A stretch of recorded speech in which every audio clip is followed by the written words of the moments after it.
Mexico City. Lewis Hamilton joined one of sport's most exclusive clubs on Sunday when he became Britain's most successful racing driver of all time by claiming his fourth Formula One world title. His ninth-place finish at the Mexican Grand Prix lifted him into the company of the sport's true greats as he joined his nearest contemporary rival Sebastian Vettel and Alain Prost as a four-time champion. Only two drivers have achieved more: seven-time champion Michael Schumacher and five-time champion Argentine Juan Manuel Fangio, while Hamilton leaves behind a cluster of five celebrated masters of the track on three apiece. To have won more than men like Australia's Jack Brabham, fellow British Jackie Stewart, Austrian Niki Lauda and Brazilians Nelson Piquet and Ayrton Senna is a spectacular statement of achievement.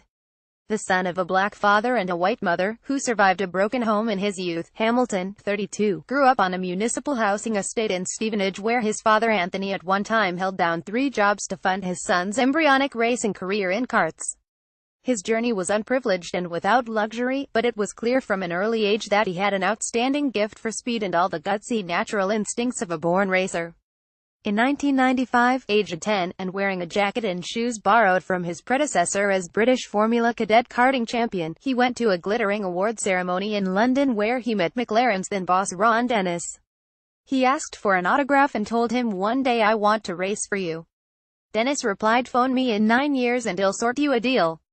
The McLaren chief did not wait that long. After less than 3 years, he agreed to support Hamilton's passage through the Junior Formula E en route to his F1 debut with his team in 2007. Mercurial, tempestuous, bold, determined and individual, he almost won the title in his first record-breaking season as he reeled off 9 successive podiums from his debut in Melbourne, rocking the establishment along the way with his speed and his style. On and off the track, he was fast, somewhat mercurial and occasionally tempestuous, and this combination led to a fierce rivalry with teammate and two-time champion Fernando Alonso, who left McLaren at the end of the year.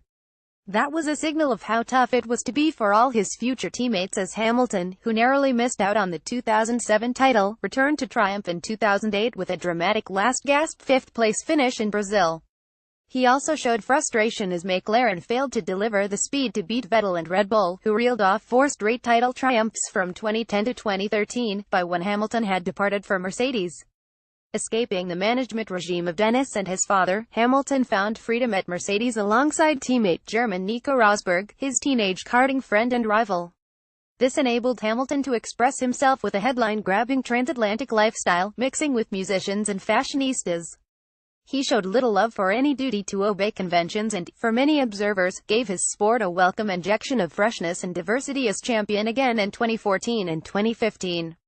Rosberg broke Hamilton's sequence of supremacy in 2016 and then retired, leaving the Englishman to return this year and, helped by Ferrari's October failings, deliver another season of record-breaking success. He arrived in Mexico with a record 72 pole positions to his name and 62 wins, 29 fewer than Schumacher on 91, but established as arguably the fastest of all time over a single lap. His former McLaren teammate Jenson Button summed up Hamilton's pure speed when he said, "For me, over one lap, I don't think there is anyone as quick as Lewis and I don't think there ever has been." Never satisfied, that speed, which has always been a natural talent, has this season been allied to a more mature attitude to his job as team leader in the post-Rosberg era at Mercedes. Mercedes team chief Toto Wolff summed up, "He is never satisfied. He never settles. He is never happy with where he is as a racing driver and a human being. He wants to optimize, to develop, and he is very much part of the leadership of the team." Having achieved so much as his sport's outstanding man of the moment and best-known ambassador, it is now likely that Hamilton's humanity, and his sensitivity to social issues, will emerge more frequently. His own career and his quest for self-expression and freedom has shaped his advice for young drivers. "What I can definitely advise any kid that's out there trying to race is don't listen to people who tell you that you need a mental coach or you need someone to help control your mind," he said. "You need to let it run wild and free and discover yourself. It is all about discovery. And only you can do it." AFP